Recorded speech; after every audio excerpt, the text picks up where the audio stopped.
Saudara-saudara, pada zaman ini kita gampang berjumpa dengan orang-orang yang berpikiran praksis. Ketika melakukan sesuatu, mereka akan berkata begini, apa yang menguntungkan saya ketika saya melakukan itu? Apa yang memberikan manfaat bagi saya ketika saya melakukan hal ini? Orang-orang ini adalah orang-orang yang tidak tertarik pada orang lain. Mereka tidak pernah berpikir atau bergerak untuk memenuhi kebutuhan orang lain. Orang-orang ini adalah orang-orang yang memusatkan kehidupannya, dirinya hanya pada keinginannya, hanya pada kebutuhannya, hanya pada hal-hal yang mereka rasa menguntungkan diri mereka sendiri. Memang pada satu sisi gaya hidup yang praksis dengan mempertanyakan saya dapat untung apa ketika saya melakukan ini, apakah saya diuntungkan atau saya dirugikan ketika saya melakukan ini. Ini merupakan sebuah gaya hidup yang tidak rumit, karena tidak membawa diri Anda pada sebuah keadaan di mana Anda terlibat dengan hidup orang lain. Tetapi bagi orang percaya, gaya hidup seperti ini bukanlah gaya hidup yang Tuhan inginkan kita lakukan dalam kehidupan ini. Saya mengajak kita untuk melihat sebuah sudut pandang yang sangat berbeda dengan yang dikembangkan oleh orang-orang ini. Orang-orang yang gaya hidupnya praksis, bisa di dalamnya terdapat orang-orang percaya. Mudah-mudahan bukan Anda. Tapi saya mengajak kita untuk melihat sebuah sudut pandang yang berbeda dalam kehidupan ini. Saudara-saudara, tahukah Anda bahwa di sekitar Anda ada begitu banyak orang yang menderita? Ada begitu banyak orang yang hidupnya hancur. Ada begitu banyak orang yang mengalami keputusasaan dan keadaan hidup yang menyedihkan. Kita mungkin akan mengatakan salah sendiri mengapa mereka mengalami hal itu. Mungkin mereka tidak bertanggung jawab dengan kehidupan mereka. Mungkin mereka tidak mempersiapkan hari ini dengan baik karena masa lalu mereka disia-siakan. Atau mungkin mereka ada dalam kesulitan pada saat ini karena kesalahan mereka. Bukan kesalahan saya kok. Mungkin kita membela diri mengatakan hal itu. Tapi, tahukah Anda bahwa Tuhan menciptakan Anda ada di dalam dunia ini, memberkati Anda, bukan hanya supaya Anda menikmati sebuah kehidupan yang mudah, kehidupan di mana di dalamnya Anda bersenang-senang. Karena Tuhan menciptakan Anda supaya di dalam kehidupan yang Anda jalani, Anda boleh menjadi orang-orang yang menunjukkan kasih Tuhan atau memperjumpakan orang-orang yang membutuhkan kasih Tuhan di sekitar Anda dengan kasih Tuhan yang Tuhan taruh dalam diri Anda. Kita berjumpa kembali bersama dengan Peniel Nisri dalam acara Wajah Allah. Kali ini kita akan membahas tema gaya hidup memberi. Ada beberapa hal yang mesti kita lihat sebagai sebuah gaya hidup yang mesti kita kembangkan ketika berbicara bahwa sebagai orang-orang yang telah Tuhan berkati, maka pilihan kita adalah menjalani kehidupan dengan gaya hidup memberi. Kalau Anda sepakat dengan apa yang saya katakan, bahwa panggilan kita adalah panggilan untuk hidup menjadi berkat, maka gaya hidup memberi adalah sebuah gaya hidup yang mesti kita praktekkan dalam kehidupan sehari-hari. Gaya hidup memberi kita mulai dengan melihat bahwa Anda dan saya adalah orang-orang percaya yang Tuhan ciptakan. Tuhan hadirkan ke dalam dunia ini untuk menjadi berkat bagi banyak orang. Jangan berkata bahwa kita tidak memiliki sesuatu untuk memberkati orang lain, untuk diberikan kepada orang lain. Perumpamaan talenta mengatakan semua orang tanpa terkecuali Tuhan berkati, Tuhan taruh sesuatu di dalam dirinya untuk menjadi berkat bagi orang lain, untuk membangun kerajaan Allah. Kerajaan Allah di dalamnya adalah damai sejahtera, sukacita. Jadi kita diberikan modal oleh Allah.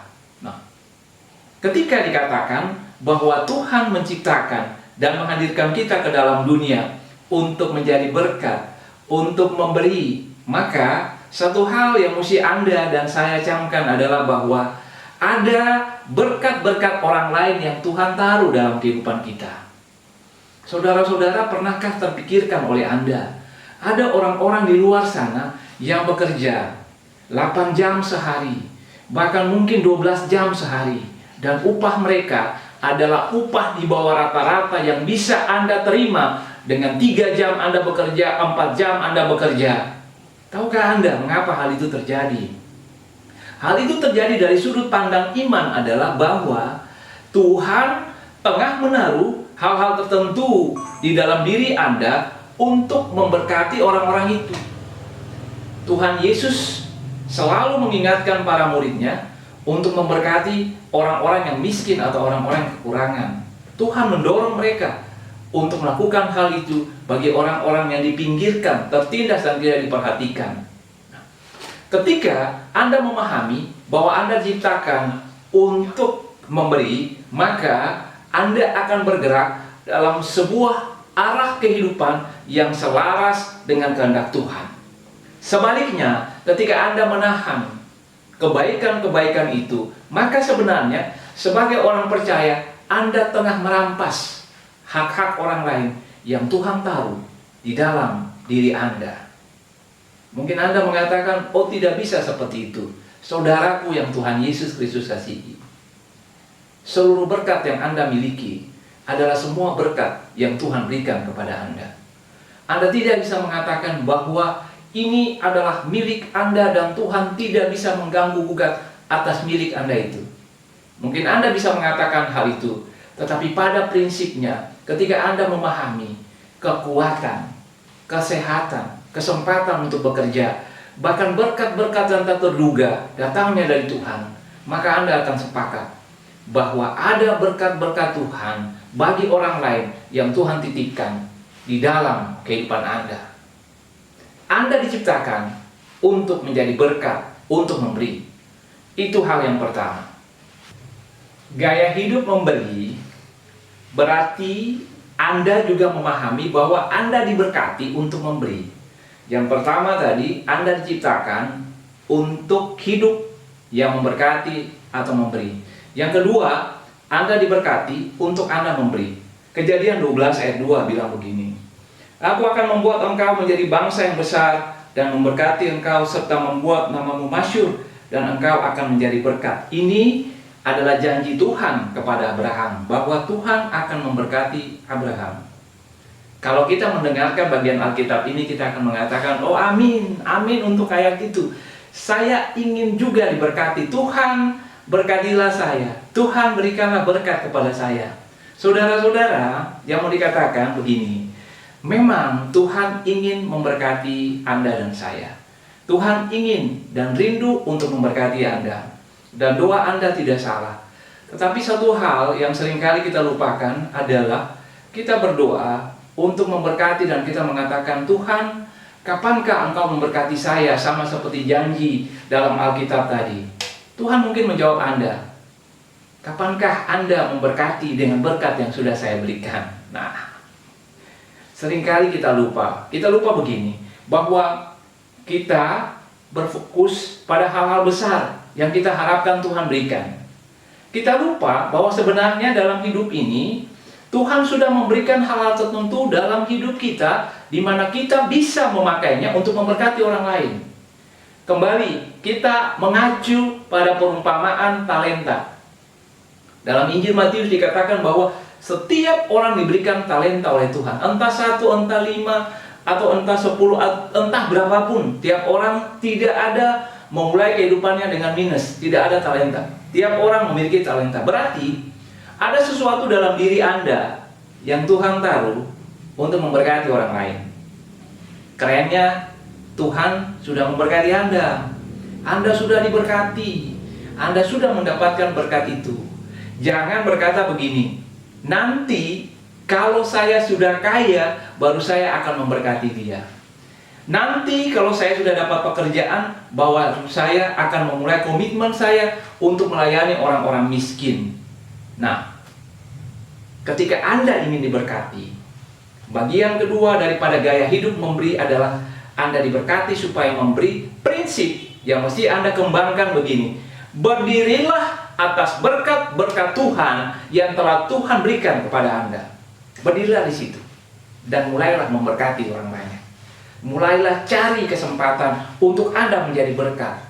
Sebab itulah yang Tuhan tengah taruh dalam kehidupan Anda. Tuhan tidak akan menambahkan sesuatu ke dalam kehidupan Anda, sesuatu yang besar, sesuatu yang luar biasa, sampai Anda mulai bertanggung jawab dengan berkat yang Tuhan berikan kepada Anda. Seberapapun besarnya, mulailah dari situ. Anda tidak bisa mengatakan, tunggu, nanti saya diberkati. Tunggu nanti saya kaya. Tunggu nanti saya mendapatkan sesuatu yang besar, baru saya akan berbagi. Tidak. Selama Anda mengatakan hal itu, maka selama itu pula lah kehidupan Anda akan seperti itu. Tetapi ketika Anda ingin supaya Anda diberkati lebih, maka Anda mesti belajar memulai, mendisiplinkan diri, berkomitmen dengan berkat-berkat yang telah Tuhan taruh dalam kehidupan Anda. Berdirilah di situ dan mulailah dari situ. Saya tadi mengatakan, jangan pernah mengatakan, saya tidak memiliki apa-apa untuk memberkati orang lain. Oh tidak, saudaraku, Tuhan sudah menaruh lebih daripada sekadar berkat dalam diri setiap orang percaya. Bagaimana Anda melihatnya, bagaimana Anda memakainya, berpulang daripada Anda. Anda sudah diberkati untuk menjadi berkat. Kalau Anda ingin Tuhan menambahkan berkatnya dalam kehidupan Anda, mulailah dari saat ini setia pada apa yang telah Tuhan berikan. Setia untuk memberkati orang lain. Prinsip yang kedua tadi bisa Anda lakukan dengan cara yang sederhana. Tunjukkanlah bahwa Anda peduli kepada orang-orang sekitar Anda.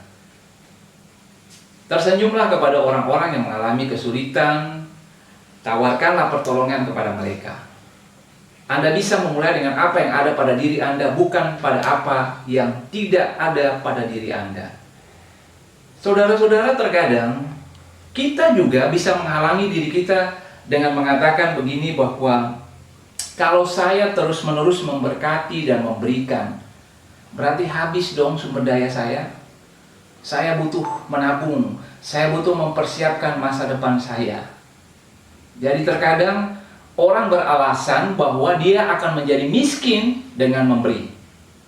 Anda salah kalau Anda berpikiran seperti itu. Mungkin Anda akan bilang gini, kebutuhan saya bagaimana ketika saya memberikan kepada orang lain? Siapa yang akan memenuhi kebutuhan saya? Saya mengutip bagian Alkitab dari Yesaya 58 pada ayatnya yang ke-7 dan 8. Supaya engkau memecah-mecah rotimu bagi orang yang lapar, dan membawa ke rumahmu orang miskin yang tak punya rumah. Dan apabila engkau melihat orang telanjang, supaya engkau memberi dia pakaian, dan tidak menyembunyikan diri terhadap saudaramu sendiri. Pada waktu itulah terangmu akan merekah seperti fajar, dan lukamu akan pulih dengan segera. Kebenaran menjadi barisan depanmu, dan kemuliaan Tuhan barisan belakangmu. Apa yang dikatakan oleh firman Tuhan yang kita baca adalah apa yang dikatakan bahwa Anda justru diberkati pada saat Anda memberkati. Saudara-saudara, tadi bagian Alkitab ini mengatakan, ketika kita memberikan sumber daya kita kepada orang-orang yang membutuhkan, bahkan terkadang mungkin dalam keterbatasan kita masih tetap menolong. Firman Tuhan tadi mengatakan, pada saat kita memberkati, kita diberkati. Pada saat kita melepaskan kepada orang lain apa yang mereka butuhkan, pada saat itu Tuhan bersegera untuk memenuhi kebutuhan kita. Amin. Luar biasa. Orang seringkali menahan kebaikan, karena berpikir ketika melakukan kebaikan, mereka akan kehabisan sumber daya. Tapi firman Tuhan hari ini mengatakan, justru pada saat Anda melepaskan dengan memberkati, Tuhan melepaskan berkat kepada Anda untuk kebutuhan hidup yang Anda butuhkan. Ya, dengan memberi, Anda diberkati.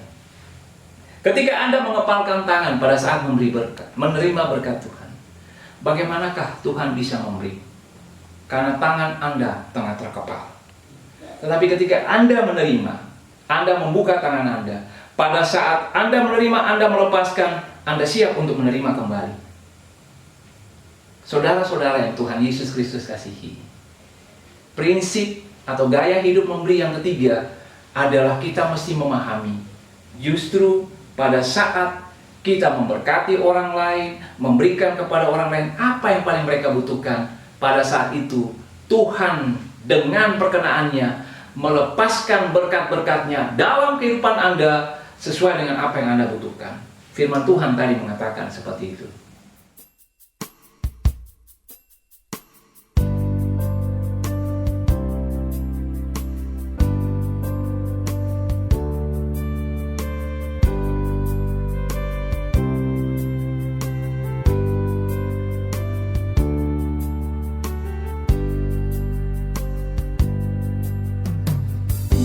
Jalan hidup yang lebar sempit, orang sedih mengerang. Tolong mereka yang dalam gelap, bawalah sinar terang. Wartakan Kristus dengan kasih-Nya, pengampunannya penuh. Orang kan datang apabila engkau menjadi saksi teguh.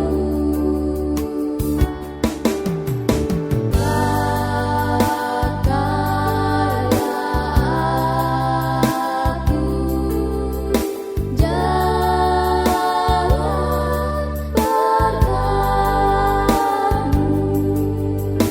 memancarkan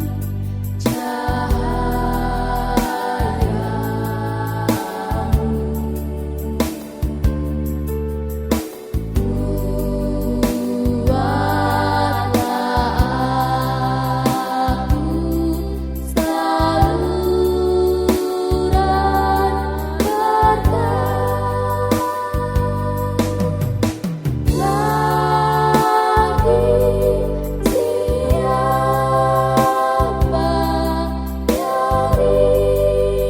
risau benar,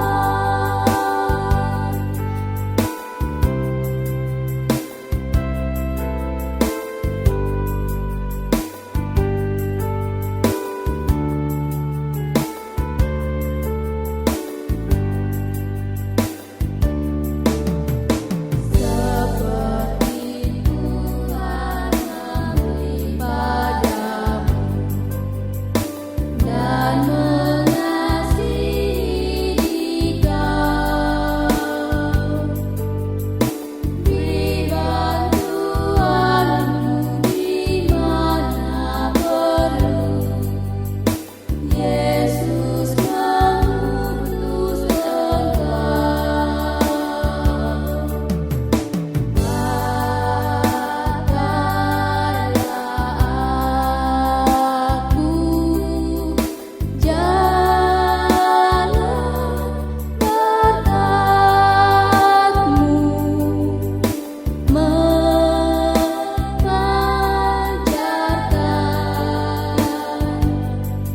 cahayamu.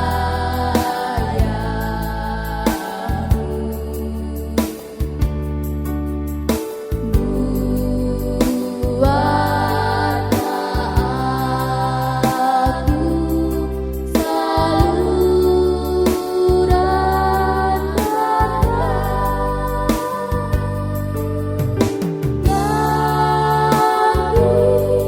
saluran berkat. Lagi siapa yang risau benar, yang risau benar.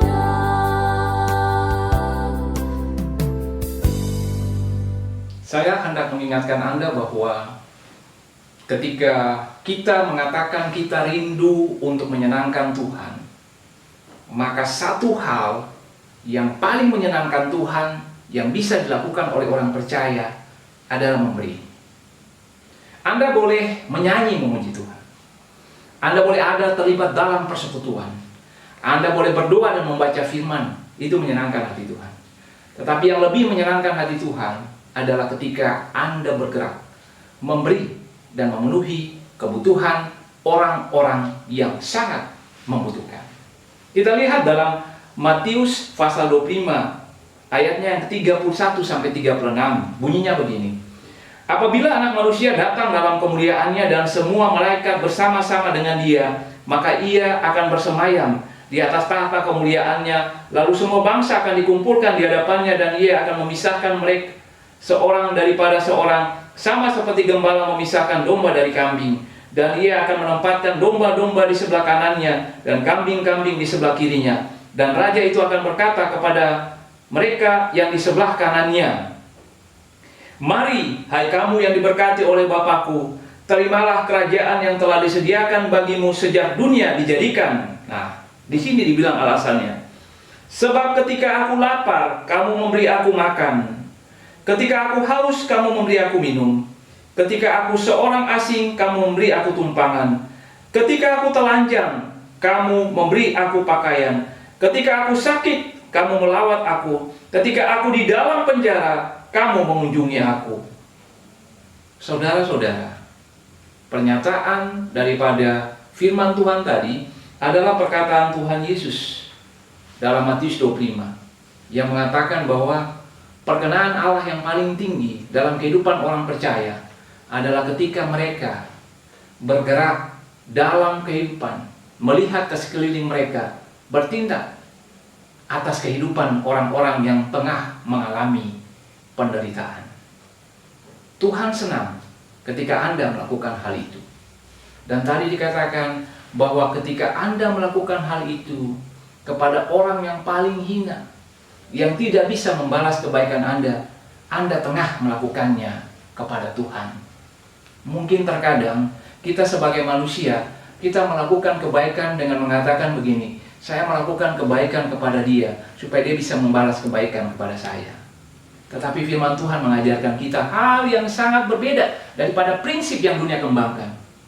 Firman Tuhan mengajarkan kepada kita, justru tindakan yang paling mulia adalah ketika kita melakukan kebaikan kepada orang-orang yang tidak bisa membalas kebaikan kita.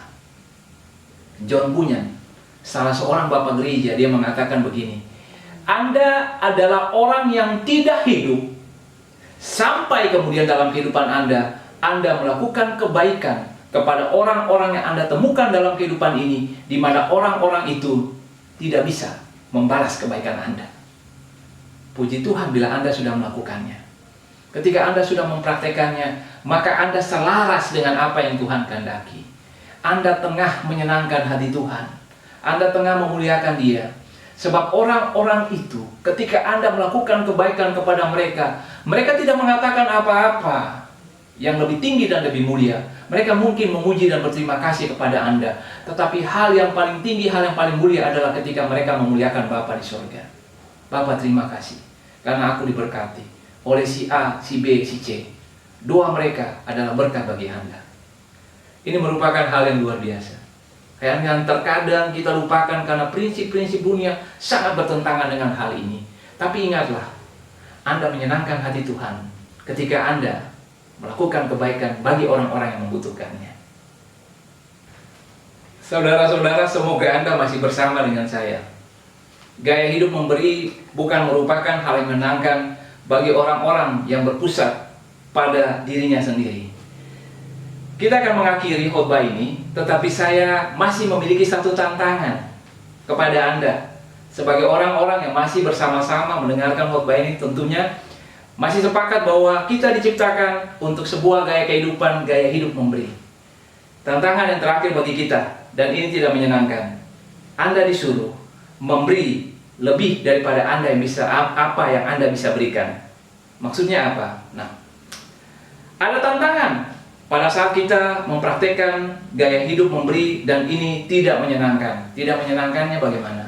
Terkadang ketika kita mempraktekkan gaya hidup memberi, ada orang-orang tertentu yang dengan sengaja memanfaatkan kebaikan kita. Pertanyaan kita kemudian, bagaimana dengan orang-orang seperti ini? Apakah saya harus memberi pelajaran kepada mereka dengan berhenti memberi kepada mereka karena mereka memanfaatkan kebaikan saya? Apa yang saya katakan mungkin sangat bertentangan dengan logika manusia kita atau bertentangan dengan pandangan-pandangan kehidupan kita. Ingatkah Tuhan Yesus pernah mengatakan ketika seseorang meminta Anda berjalan 1 mil dengan Anda, berjalan 2 mil dengan Anda. Ketika dia meminta baju, berikanlah jubah. Itu artinya apa? Tuhan menghendaki kita memberi lebih. Bahkan terhadap orang-orang yang dengan sengaja memanfaatkan kebaikan kita. Apakah dengan demikian kita dirugikan? Oh tidak, saudara-saudara, tidak. Sebab Tuhan tahu motivasi kita. Dan Tuhan memandang berharga integritas kita, komitmen kita, loyalitas kita memberi. Karena kita hendak memberi untuk memuliakan nama Tuhan. Amin. Kita melakukannya untuk Tuhan. Meskipun kita tahu kita tengah dimanfaatkan, tetapi kita percaya bahwa ketika kita melakukan hal itu, Tuhan yang akan membalas kita. Silakan orang lain memanfaatkan saya. Silakan orang lain menggunakan kebaikan saya. Tetapi saya melakukannya bukan terpaksa. Saya tidak terpaksa melakukannya. Tetapi saya dengan sengaja melakukan hal itu. Karena saya percaya komitmen saya untuk memberi kepada orang-orang seperti itu sesuatu yang Tuhan perhitungkan dalam hidup saya. Lakukan. Karena dengan demikian Anda melakukannya seperti Bapa di surga. Karena suatu saat Tuhan Yesus mengatakan gini, jadilah seperti anak-anak Bapa di surga yang memberikan panas dan hujan kepada orang yang baik maupun kepada orang yang jahat. Anda tengah menjadi pribadi yang berkenan seperti yang dikehendaki oleh Bapa di surga ketika Anda mempraktikkan gaya hidup seperti ini. Anda ingat kisah Abraham dan Lot. Ketika mereka merantau keluar dari Kanaan, suatu saat mereka berdiam di suatu tempat. Dan di tempat itu kemudian mereka mendirikan kemah atau mereka bermukim di situ, berkembang biak, bertambah banyak, artinya hewan ternak mereka bertambah, mereka juga bertambah jumlahnya, sehingga sumber daya di tempat itu tidak lagi cukup. Pada saat itu, gembala-gembala daripada Lot dan Abraham bertengkar. Lalu Abraham mengatakan begini, tidak baik, kami adalah keluarga, sebab itu putuskanlah. Kalau engkau ke kiri, aku ke kanan, kalau engkau ke kanan, aku ke kiri. Abraham memberikan pilihan kepada Lot, supaya Lot memilih duluan. Padahal Abraham adalah orang yang dipanggil oleh Allah, orang yang dipilih oleh Allah secara khusus. Lot mengikuti Abraham sebagai saudara Abraham. Lot kemudian memandang kepada tanah yang hijau, yang banyak airnya, dan mengatakan, aku ke sana. Berarti Abraham mendapatkan pilihan yang kedua, tanah yang tidak subur. Saudara-saudara, Alkitab tidak mencatat bahwa Abraham menggerutu. Tetapi secara manusia mungkin dia mengatakan pada Tuhan, Tuhan, masakan saya mendapatkan hal ini? Tetapi Abraham berketetapan untuk melakukan hal itu. Dan lihatlah bagaimana Tuhan memberkati Abraham secara luar biasa. Itu berarti apa? Komitmen terakhir, komitmen yang tidak mudah bagi kita ketika mempraktekkan gaya hidup memberi adalah berani untuk memberikan lebih. Di dalamnya ada janji berkat Tuhan yang telah melihat komitmen Anda untuk terus memberi. Saudara-saudara, dunia tempat kita hidup adalah dunia yang tengah mengalami berbagai macam penderitaan. Tidak ada solusi yang sangat baik yang ditawarkan oleh teori-teori segala macam yang ada dalam dunia ini. Tetapi yang bisa kita berikan kepada dunia yang tengah sakit dan menderita ini adalah praktek tadi, gaya hidup memberi. Kita akan meringankan beban begitu banyak orang ketika sebagai orang-orang percaya kita bergerak dalam lingkungan kita, dalam lingkup pelayanan kita, lingkup kerja kita, atau di mana saja kita terpanggil dengan mengembangkan gaya hidup memberi. Dan semakin kita melakukannya, ingatlah, semakin nama Tuhan dimuliakan. Anda dipanggil, Anda diciptakan, Anda diselamatkan, Anda diberkati untuk hal itu. Kita mengakhiri acara Wajah Allah pada saat ini. Tuhan memberkati Anda, Anda sudah diberkati oleh Tuhan untuk memberkati. Doakan kami, berkati kami percaya dalam kasih dan kemurahan Tuhan. Kami akan menjumpai Anda kembali minggu depan, tetap dalam acara Wajah Allah bersama dengan Niar Istri. Kamu dapat, kamu bisa. Tuhan memberkati. Shalom.